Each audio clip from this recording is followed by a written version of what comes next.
Today we're going to make a contrast seascape using warm and cool colors.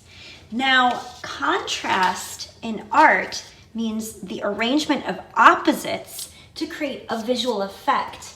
Right now we're going to focus on color contrast, meaning we're going to pick two opposite types of colors to show a difference between the two. The two opposites that we're picking are one half of our seascape is going to use only the warm colors, which are red, orange, and yellow. These colors remind us of things that are very warm, like fire or a sun rising.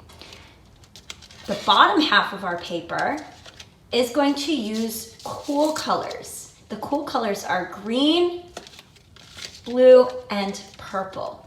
These colors remind us of things that are very cool, like green grass or the blue cool water or the purple of a rainy day.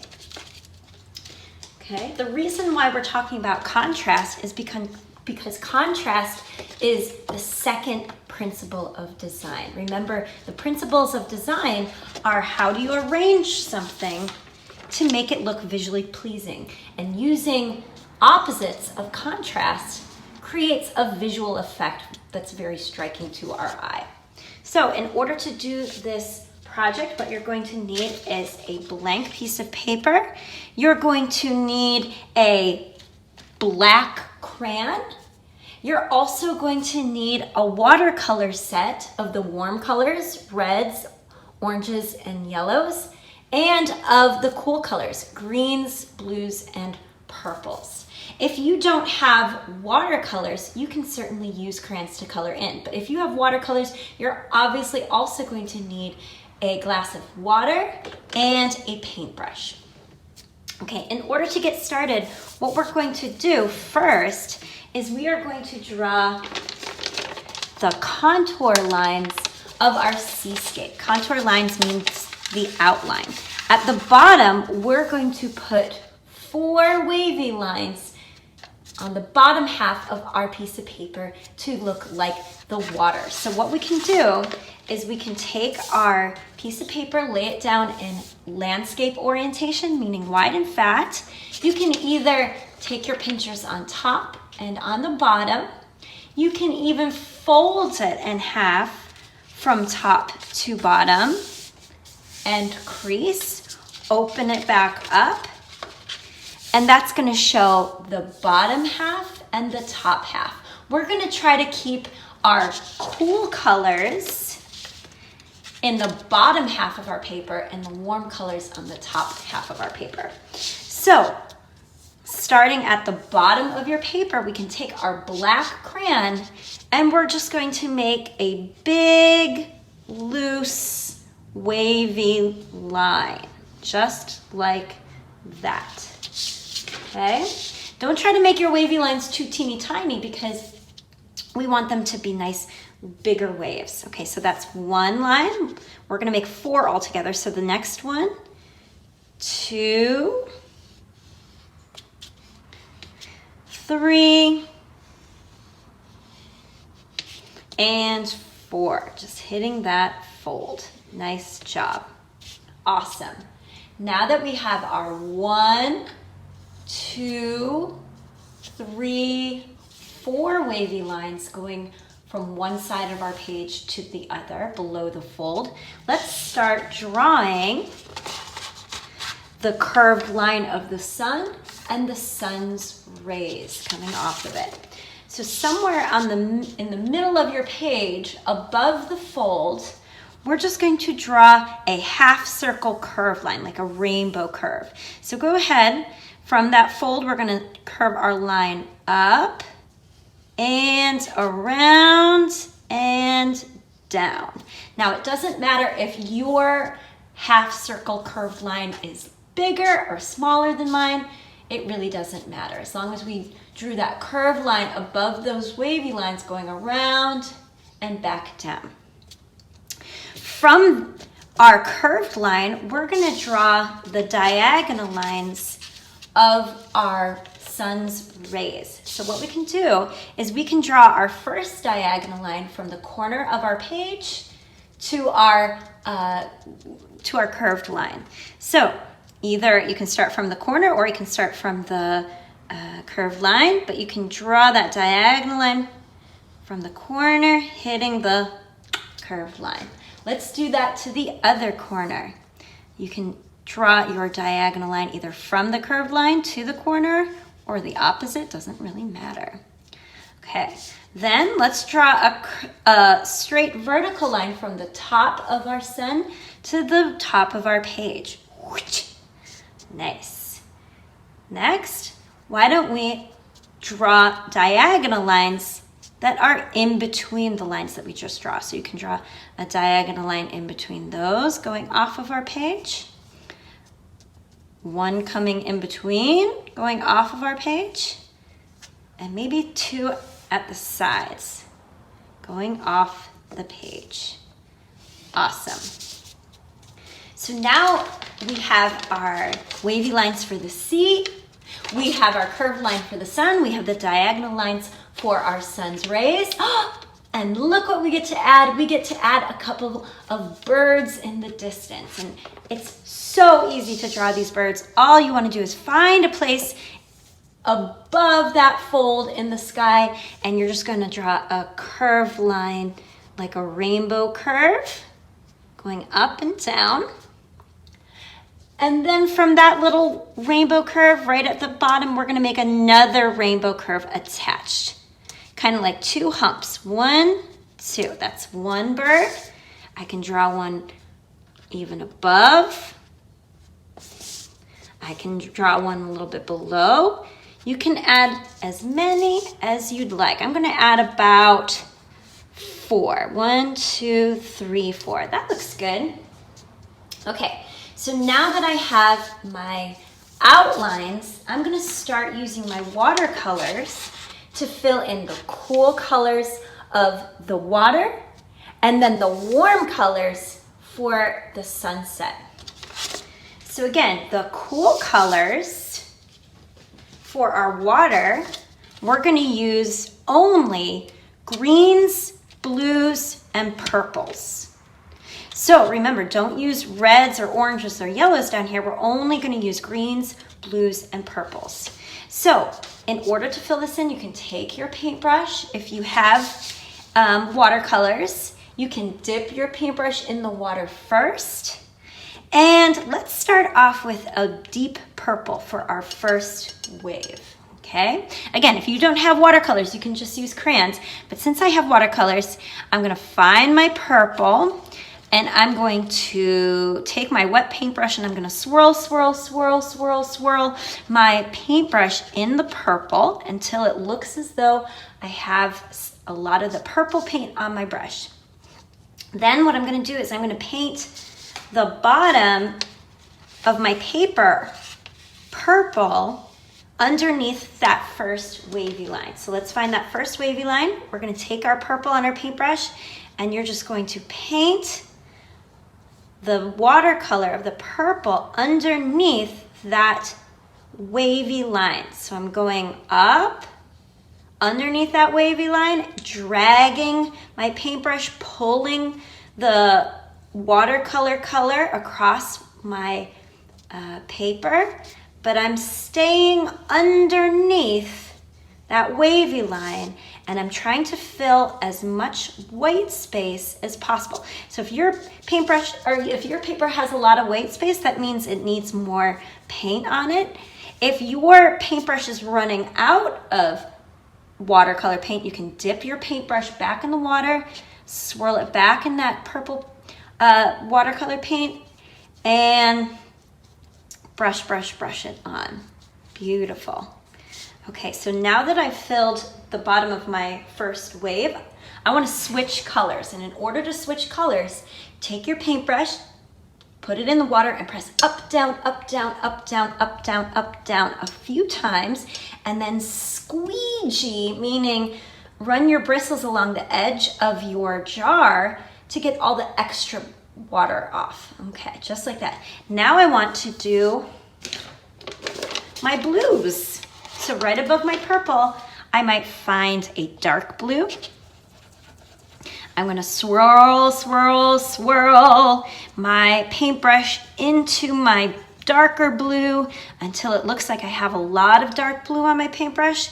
And I'm going to paint the space in between these two wavy lines, trying to stay underneath that top one and fill it in all the way to the one beneath it. So again, I'm gonna stay underneath that top wavy line, and then I'm gonna fill in all the white space that's below it. If I'm running out of watercolor, or if your watercolor color is too light, that means you need more paint on your brush. So you can swirl, swirl, swirl your paintbrush. If you need a little bit more water, that's fine.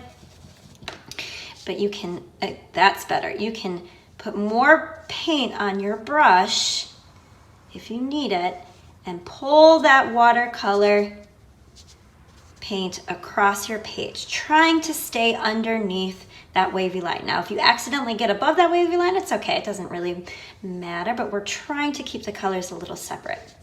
Okay, now I want to switch to another cool color. It looks like I have a lighter blue in my paint palette. So I'm going to use that lighter blue. If you don't have light blues, you can use your greens or any other blues or purples that you have. But since I'm switching colors, I'm going to put my paintbrush in the water, press up, down, up, down, up, down.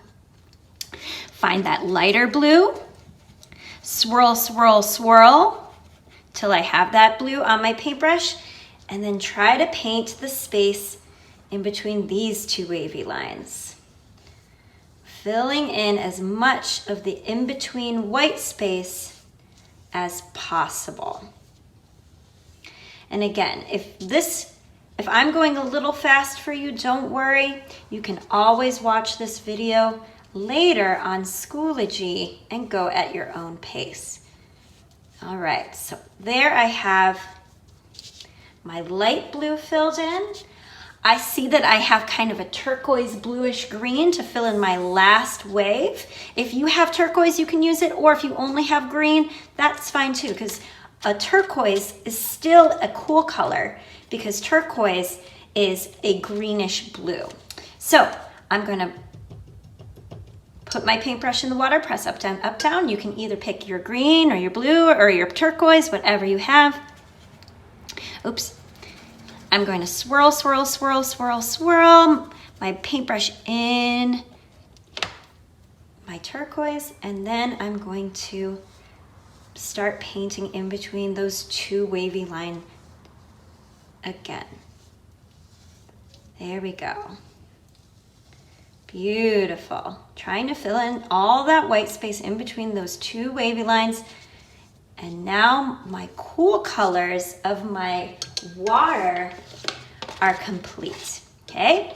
Now I really have to do a good job of washing out my brush because I'm gonna switch to my warm colors. So really press up, down, up, down, up, down.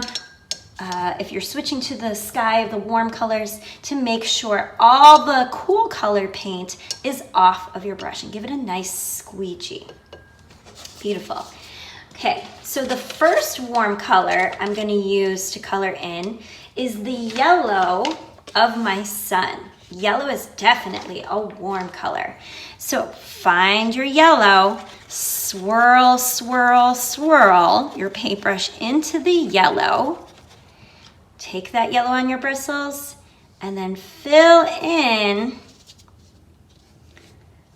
that circle or that half circle for our sun in the middle of our page. Trying to fill in all the white space underneath that curved line. Beautiful. Wow.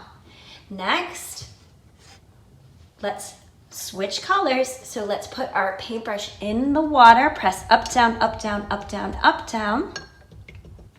Squeegee our bristles on the top of our jar. And now let's start filling in the rays, our sun's rays, with other warm colors. So you can pick reds, oranges, or yellows. I even have a magenta, which is a slightly purpley Red, that's okay because magenta is so close to red that it's considered to be a warm color. So it's up to you, but you can find your reds, oranges, and yellows, or even magentas. I'm gonna first start off with my magenta since I love it so much. And I'm going to fill in that space between my diagonal line and my cool color wavy lines of my C. So I'll do one, filling in the space all the way up to the sun. Pretty. Wash out my brush, up, down, up, down, up, down. Then I'll find my next warm color. I see a traditional, very red, red. So I'm gonna put my paintbrush in the red, red. I'm gonna swirl, swirl, swirl. And I'm gonna paint the space in between these two diagonal lines. Notice how even though I'm painting over my bird, the paint is not covering it. And that's because since we drew the bird in crayon, the crayon is pushing away the watercolor so that the crayon still shows up, because the wax of the crayon, the oil and the wax of the crayon pushes away water. Isn't that awesome? So now I did my red, I might go on to my oranges. So I'm gonna wash out my brush, press up, down, up, down, up, down. Find my next color, which is this very beautiful medium orange. I'm gonna fill in the next space in between those two diagonal lines. Beautiful. Since it's all filled up, I can switch out my colors by putting my paintbrush in the water, up, down, up, down. I even have a light orange. So I can swirl, swirl, swirl my paintbrush in the light orange to do my next one. Now, if you don't have a light orange, you can use whatever warm colors you have. So either reds, oranges, or yellows. So once I've filled in that little space, switch to the next color, up, down, up, down. I'm gonna go back to my magenta since I ran out of my warm colors. I could use yellow again, but I wanna leave that yellow for my sun. So I'm gonna go back to my first warm color that I put down, which is the magenta. And I'm gonna fill in that space with that one again. And I'm going to repeat my colors in a pattern. Now you don't have to repeat your colors in a pattern. If you wanna put them in any order you want to, that's fine. But I like to repeat my colors in the same pattern. So once I did my magenta, my next color that I used was red. So I'll use my red again next to the magenta. Filling in that space in between the two diagonal lines. Switching colors, press up, down, up, down, up, down. Go on to my medium orange. Swirl, swirl, swirl. Filling in that space. Beautiful. And then last but not least, I have that one last space that I'm gonna fill with my light orange. So I'll swirl, swirl, swirl it, and then fill in the space in between that diagonal line and the wavy line of my C. Beautiful. And there you have it. We have created a beautiful seascape showing the contrast between the warm colors and the opposites, which are the cool colors. Well, friends, I hope you had fun doing this lesson, and I can't wait to see yours.